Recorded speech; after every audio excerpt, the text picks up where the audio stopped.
It wasn't pretty, but it was beautiful because LSU defeated Arkansas 13-10, and now LSU has punched their ticket to Atlanta in the SEC championship.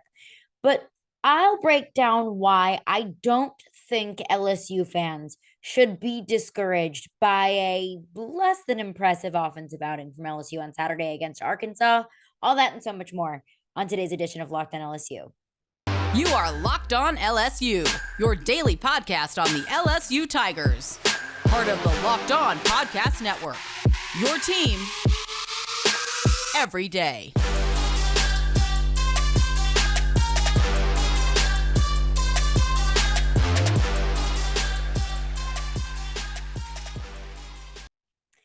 Well, thank you for making Locked On LSU your first listen every day. We are free and available wherever you get your podcasts. And of course, we are part of the Locked On Network, your team every day.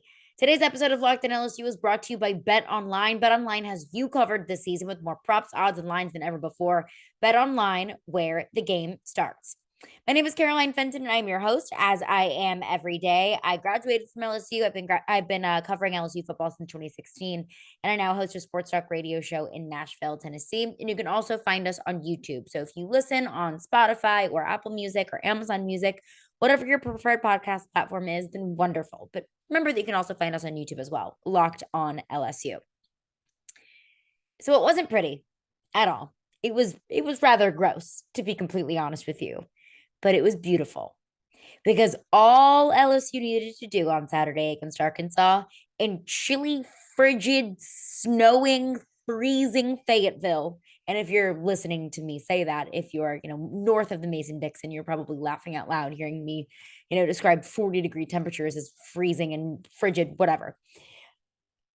All LSU needed to do was go into Fayetteville and win. Go into Fayetteville, take care of business yourself. Keep your fingers crossed that Alabama was going to take care of business against Ole Miss, which of course they eventually did. And then LSU would be heading to Atlanta. And we all can book our flights and, plan our trips and book our tickets to watch LSU compete for the SEC title game. That was the most important thing. Just go in there and get a win. And that's what they did. And it wasn't pretty. It wasn't without a little bit of sweating on my part, and I'm sure it was you too.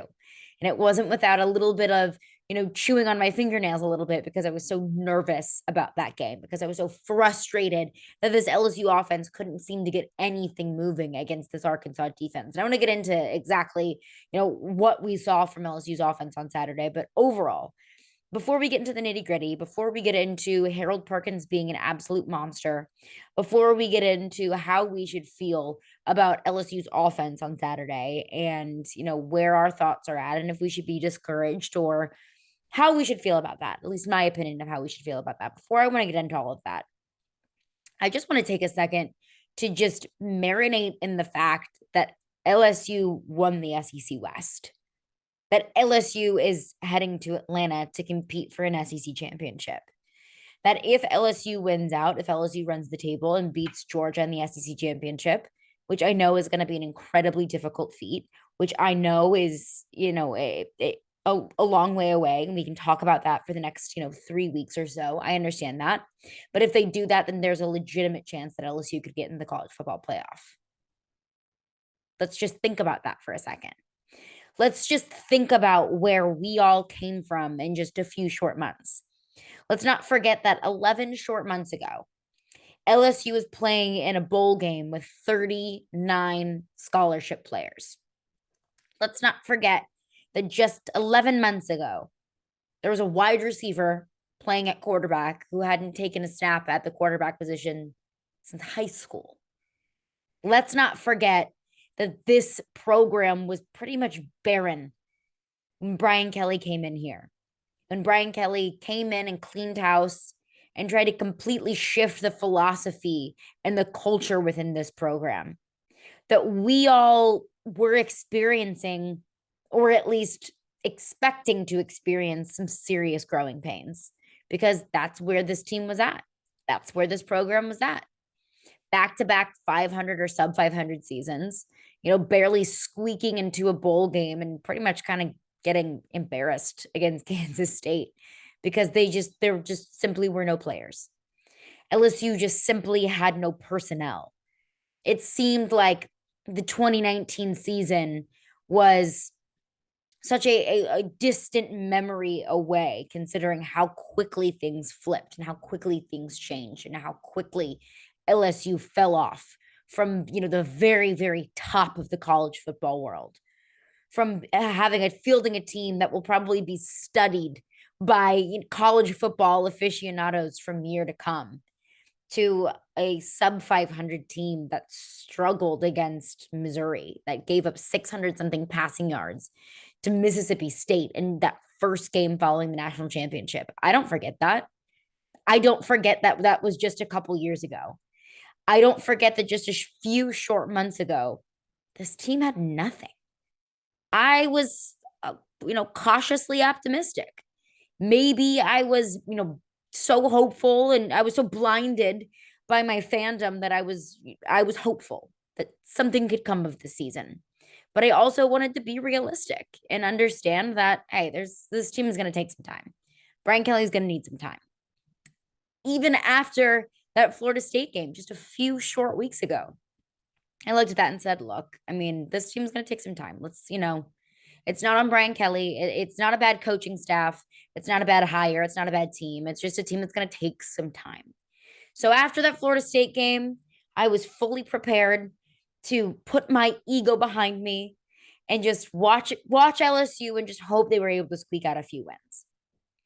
Here they are, a few short weeks later, after I was just irate about the team that was fielded against Florida State.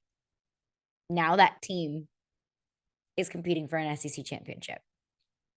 The quarterback that I didn't, I'm going to free myself from that list. But a lot of LSU fans, and I understand rightfully so, just a few short weeks ago when LSU fans were questioning if Jayden Daniels could even be a starting quarterback in the SEC. Well, now he's putting up Heisman caliber numbers and he's getting attention all across the country for what he's been doing. So it's a testament to this coaching staff. It's a testament to these players for buying into the message, for buying into all of the changes that had happened from 2021 to 2022. That can't be easy. I can't underestimate how difficult that must have been for those players to try to pretty much take a complete 180, to decide to stick it out within a quote unquote rebuild and buy into Brian Kelly and his philosophy and his vision for this program and sticking through it. And it paid off. It absolutely, positively paid off. I mean, if you look at the past 10 plus years, LSU has 2 SEC West titles, 2011 and 2019. That's not the expectation for this football program. That's not our expectation as LSU fans. That's not the reputation of LSU football. Brian Kelly winning the SEC West in his first year, I think, is a sign and an indication of what we can expect moving forward. And it sets the expectation for us that, okay, Brian Kelly, we see what you can do. What more can you do? And I understand that it's not going to be linear progress. I understand that every year it's not going to be a cakewalk to win the division or to win the SEC. You're not going to just walk into the playoff year after year. I understand that. I understand there's going to be difficult days, just like Brian Kelly told us at the beginning of the season. We're going to have some hard days in the months of October and November. We're going to have some hard days, and we're going to have some hard weeks. We're going to have some hard years. But I think that in year one, we all got the reassurance that at least I know I needed. Maybe you needed it too, to know that, okay, we're in good hands.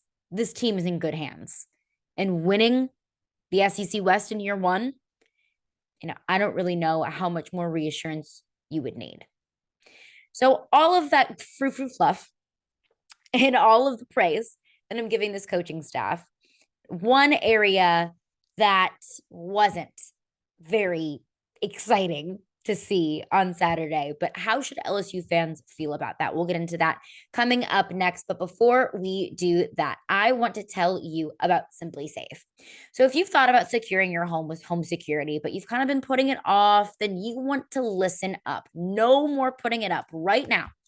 Locked On LSU listeners can order the #1 rated Simply Safe home security system for 50% off.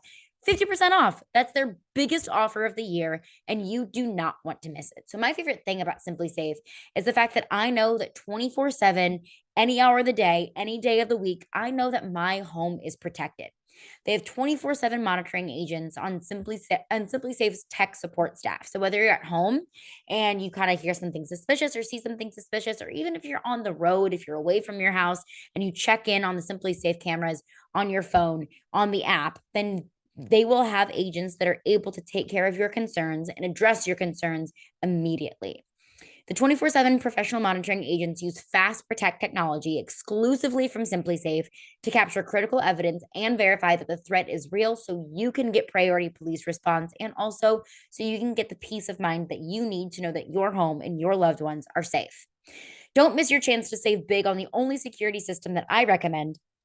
Get 50% off any new SimpliSafe system at simplysafe.com/lockedoncollege. This is their biggest discount, so don't wait. That's simplysafe.com/lockedoncollege. There is no safe like SimpliSafe. Well, thank you for making Locked On LSU your first listen today. So for your second listen today, check out Locked On Sports Today. From the games that matter the most to the biggest stories in sports, go beyond the scoreboard and behind the scenes with local experts and insights only Locked On can provide. Locked On Sports Today, available on this app, YouTube, and wherever you get your podcasts.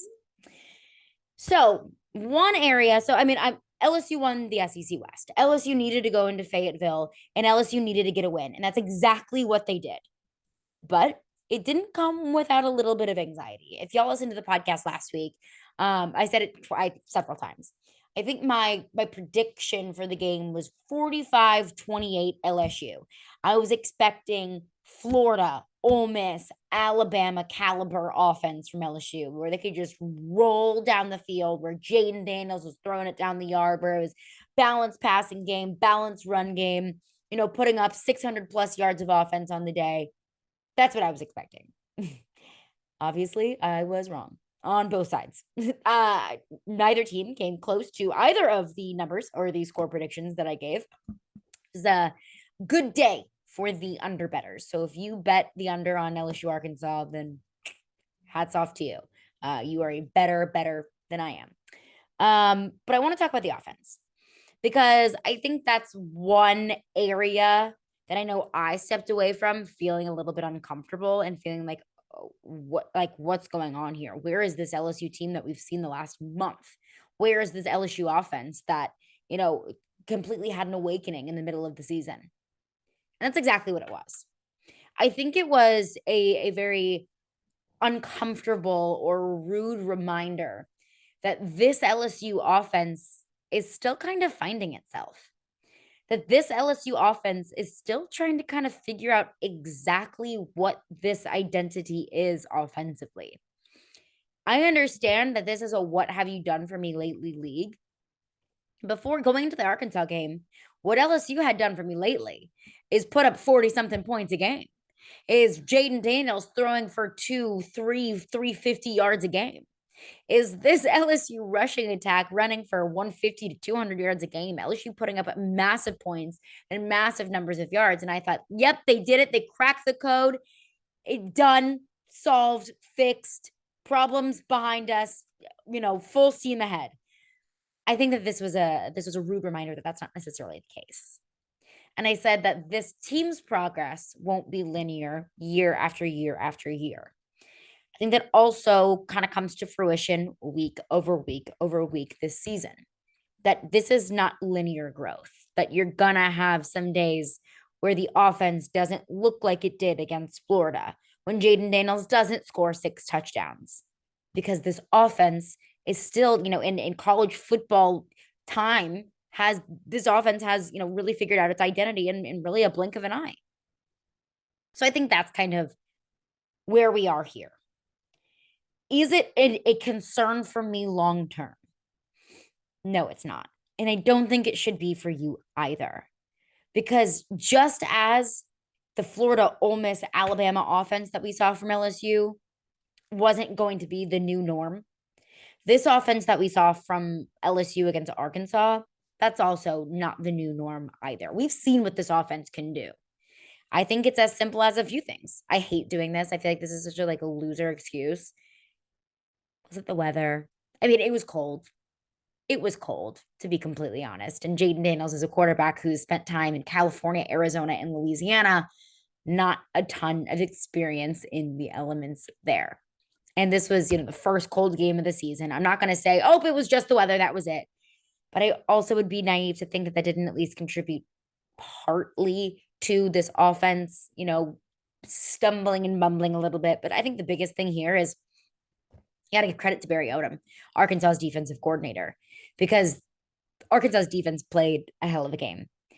Arkansas's defensive scheme and their defensive game plan was perfect, to be completely honest with you. And it was interesting to see what Barry Odom did because Arkansas lined up with 3 linemen and dropped 8 back in coverage.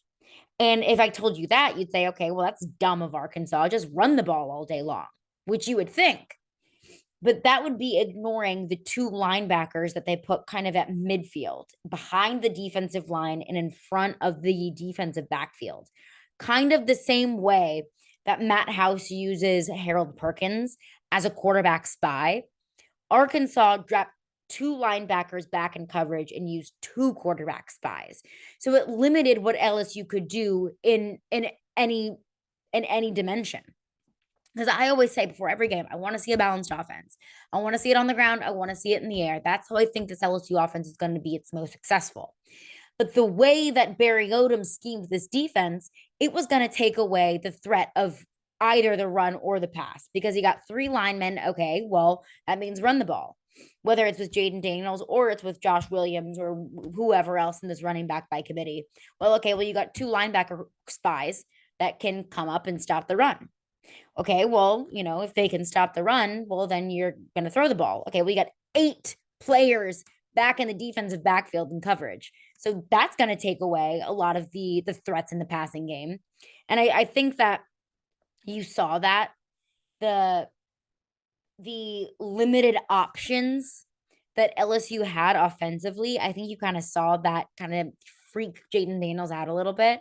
I look at the Florida and Ole Miss and Alabama game and the strides that this offense had made, and I turn to Jayden Daniels' confidence and the chemistry that he had built with the receivers to being a huge catalyst in the offense finding its identity. Well, I think that Arkansas's defense and their defensive game plan shook his confidence a little bit because he struggled finding open receivers, and that's the 8 guys that Arkansas had dropped back in coverage. And any time that Jayden Daniels wanted to be on the move, if he didn't see an open man, if his first read wasn't there and he wanted to run with it, okay, well, Bumper Pool is right there to be able to spy on Jayden Daniels and limit what he can do in the run game. So I think whether I attribute like 5% of it, and I attribute Arkansas's defense to just having a really, really good game. And I have to tip my cap to Arkansas's defense because they were able to limit a lot of what LSU could do. But even offensively, the running back still had solid numbers. Josh Williams came away with 19 rushes and 102 yards, which comes down to like a 6.5 average yard per carry, which I would take that any day of the week. And I think you look at those big chunk plays, those 30 plus yard plays that Josh Williams was able to pull off, and that contributes a lot to the average. So they were able to run the ball effectively. I think Jayden Daniels' confidence was rattled a bit, which limited what they could do in the passing game. And because of Arkansas was just all over the place defensively. Arkansas has a really solid defense. It's what I came into this game saying is it's interesting because their pass defense is pretty poor, but up front, they are a freaking force. And I think we saw that come to fruition on Saturday. So I'm not freaking out and I'm not panicking about this LSU offense moving forward. I think it was an off day for the offense. I think Arkansas figured out how they could limit what LSU could do and came to fruition. But LSU was still able to overcome and score just enough points to get it done. But how were they able to limit what Arkansas did offensively? It comes down to one guy, And I think you know who I'm talking about. And I want to get into that coming up next. But before we do that, I want to tell you about betonline.net, because betonline.net is your number one source for sports betting information, stats, news, and analysis. You can get the latest odds and trends for every professional and amateur league out there: football, basketball, soccer, and esports. We've got it all at betonline.net. And collegiate basketball is starting to heat up a little bit. So if you want to place some bets on college hoops, you can do that. If you love sports podcasts, well, you can find those at betonline.net as well. That's one of my favorite things about BetOnline is it's not just a sports book. It's not just a place to wager. It's also a great place to get some insight and information as well. We are always the fastest and easiest way to get your betting fix at BetOnline. So head to the website today or use your mobile device to learn more. BetOnline, where the game starts. I don't think that I can stress enough what we are seeing from Harold Perkins. I don't think that I can overstate just how honestly privileged I feel to be able to witness what Harold Perkins did on Saturday, has done this season, and what I know inevitably he will continue to do. Harold Perkins has a case to not just be one of the best freshmen in the country. Harold Perkins has a case to be one of the best defensive players in the country, period. That includes Will Anderson in Alabama. That includes Will Anderson, who is probably a consensus top 5 pick in the NFL draft. Harold Perkins disrupts a game like no freshman I've seen. I mean, period. But like no other defensive player I've seen. And I've seen a lot of comparisons to Tyrann Mathieu in his first couple of years at LSU. And I wholeheartedly agree. And that's not a comparison that I take lightly. Tyrann Mathieu, I believe, is one of the best college football players ever, period. Defensive, as a freshman, period, ever. Tyrann Mathieu had such a knack for completely disrupting games. And that's what I'm seeing from Harold Perkins. Harold Perkins he is an anomaly because he has such a rare combination of the size of a linebacker and the speed of a safety and the mind of just he's so smart. And he's almost like a predator. And the fact that he knows where a quarterback is going to be almost before the quarterback knows where he's going. And if Harold Perkins falls behind, well, he has the speed to be able to make up for it. I mean, I look at one of those Malik Hornsby forced fumbles, and Malik Hornsby is fast. He's a fast dude. I mean, we saw it against, and I mentioned the Mississippi State game that he started in his first start as an Arkansas Razorback a few weeks ago. And, his passing stats weren't great. He turned the ball over a couple of times, but he ran for almost 200 yards as a quarterback. And it's because he's so fast that nobody can stop him. But Harold Perkins can. Harold Perkins has the speed to do it. He has the size to be able to take quarterbacks down. And once he does that, he has this ability to get in quarterbacks' heads. I think we saw that with Bryce Young in Alabama. Bryce Young has a better scramble ability than any other quarterback in college football, I believe. But Harold Perkins was still able to get in his head and still able to limit what Bryce Young could do. And I think Bryce Young's the best quarterback in college football. Harold Perkins had 8 tackles, 4 sacks, a pass breakup, and 2 forced fumbles. The Malik Hornsby forced fumble that I just mentioned. And of course, the game winner at the end of the game. I mean, those stats are unbelievable. Those are freak of nature stats. And then you add in the fact, oh yeah, he's a freshman. And you add in the fact that Brian Kelly has been very vocal about how he doesn't believe that Harold Perkins is the finished product quite yet. That Harold Perkins has this innate ability to spy on the quarterback, and that's how he's used, and to stop the run, how he's so good up front. But Brian Kelly's mentioned, hey, he needs to work on the pass defense a little bit. He needs to work on how he can secure the gap on the outside. And that's something that'll come with experience. And that's something that'll come, with a little bit more time in the classroom and analyzing offenses. But the fact that he is still an unfinished product, that he still has another layer of his game that's yet to be unlocked, should be terrifying for opposing offenses. And also, let's throw in the fact that he also had the flu on Saturday, that he was throwing up on Saturday morning. And he still went out there and had his own version of a Michael Jordan flu game, even though he didn't know who Michael Jordan was. So I go back to like a story that I was told when I was in college. I was doing Tiger TV, and we had Reese Davis and the executive producer of College Game Day when College Game Day came to campus in 2018 for the Alabama game.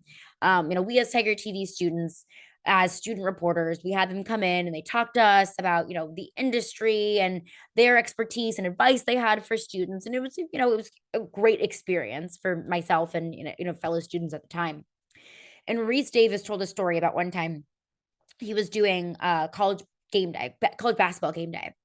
And he was so sick, like he could barely move. He felt terrible at every single break in between the show. He put his head down at the desk and had a bucket next to him in case he needed to throw up. And he just felt terrible.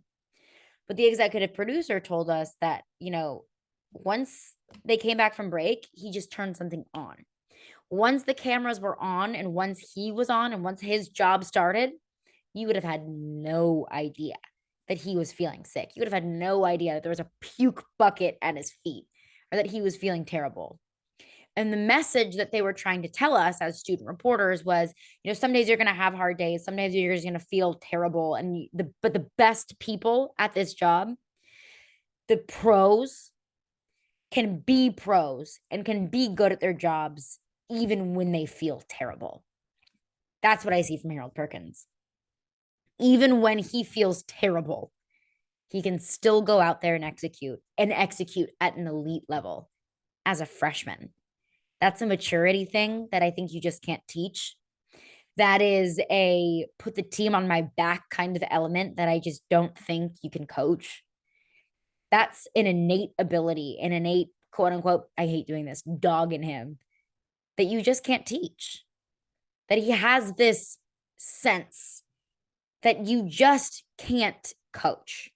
And he's so young and he's doing it at such a high level. And that Harold Perkins single-handedly beat an SEC West opponent. I feel confident in saying that.